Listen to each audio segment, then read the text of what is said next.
And so this is where she was going with this idea, and I think it's a great thing to look at that and realize someone 150 years ago could articulate these ideas. So we'll hear in a moment more about the New York Tribune. Just to summarize a little bit about her, in her short 40-year life, she wrote and published 5 books. Now that's more than most of the male transcendentalists did, and they lived much longer lives. She wrote and published nearly 350 articles, poems, and essays.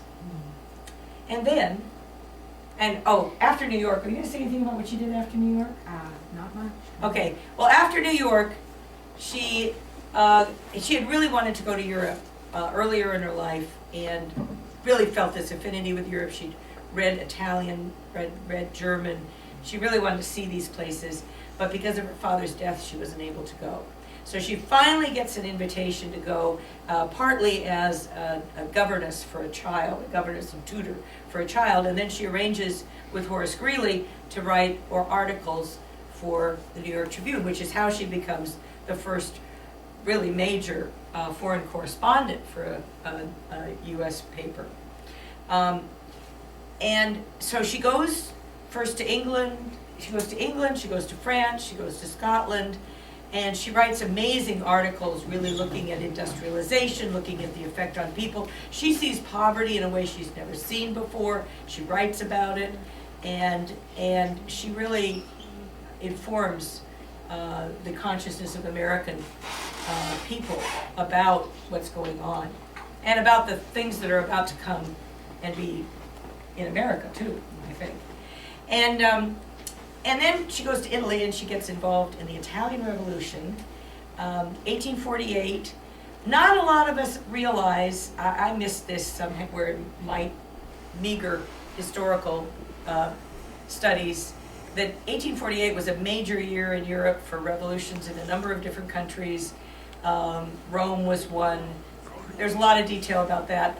Actually, tomorrow in Groton, Fritz Fleischman's going to talk about New York and Rome. Of course he will. Yeah, he's going to talk about her emerging radicalism, which is through that process. And she is writing a book on the Roman Revolution. Ultimately, the revolution fails. The forces of conservatism are mounting, and she has to they have to get out of. She has a child and a husband during that time, and the 3 of them come back on a boat to. Oh, I have a present for her. This is for you. Thank you. Thank you. Thank you. This is a kid's book that another group associated with this bicentennial has developed. They're free to children. They cost $4 for adults. Anyway, I'm trying to get this done and tell the story, rest of the story. Anyway, she has this book that she wants to bring back and publish in America because she's totally out of money. But she doesn't have enough money to get the family on a regular ship to come back, so they go on a freighter. And it's largely because of that she died at age 40, because the freighter had management problems, and then it went aground right within sight of the shore in Long Island. And it was stuck on this reef, and she died being able to see the shore, and the whole family died, and the book. And the only thing they ever found were the child's remains, and which are buried at Mount Auburn. At the end of even though she died in 1850, by the end of the 19th century, she was still one of the most famous women in America. And then she kind of went into being forgotten, largely. And women's studies, I think, helped rediscover her. And then now, hopefully, this bicentennial will get her back on the map. I think there's quite a legacy that she has in terms of the things that she was working on, the messages that she has for us. She believed that society should be directed by, quote, the divine obligation of love and mutual aid between human beings. And I think that's a legacy we can all vote for and work on.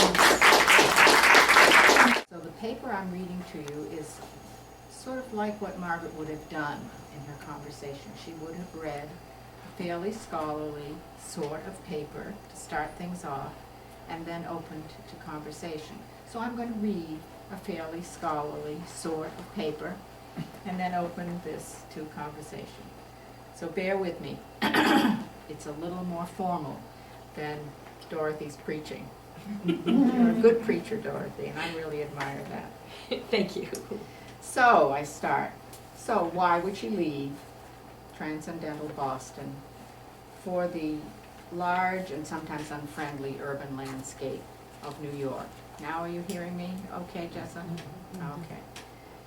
In 1844, she said in a letter to her friend Samuel Ward, "I am truly interested in this great field which opens before me." And certainly, moving from the Dial's few hundred readers to the Tribune's close to 50,000 readers greatly expanded her sphere of influence.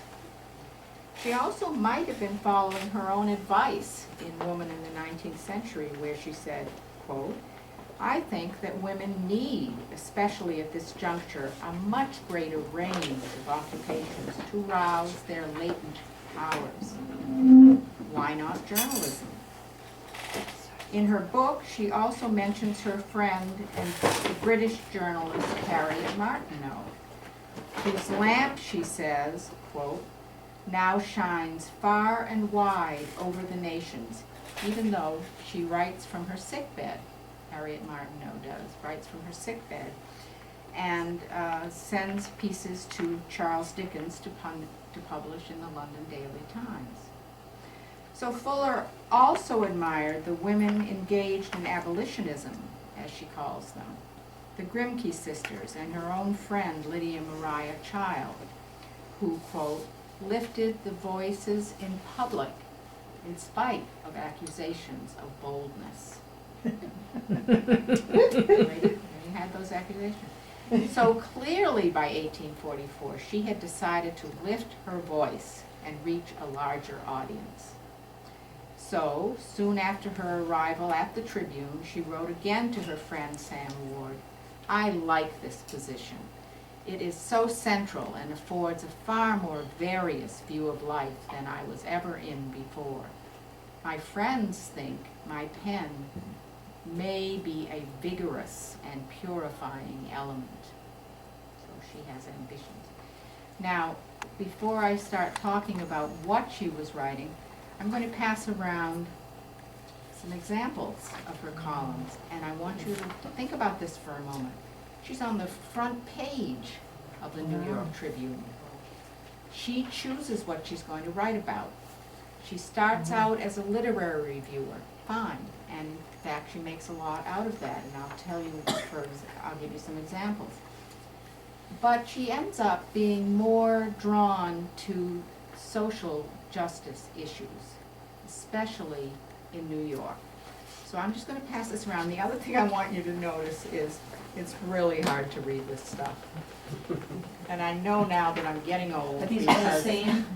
No, they're all different. All different. So I would just have a look at them. You don't need to read them. I'm going to be talking about each one of them actually a little bit. I just want you to see what they look like. These are microfilms, of course, from the Boston Public Library's collection. And they are finally collected in a book also edited by Catherine Mitchell. And so if you can't read this, I refer you to that book.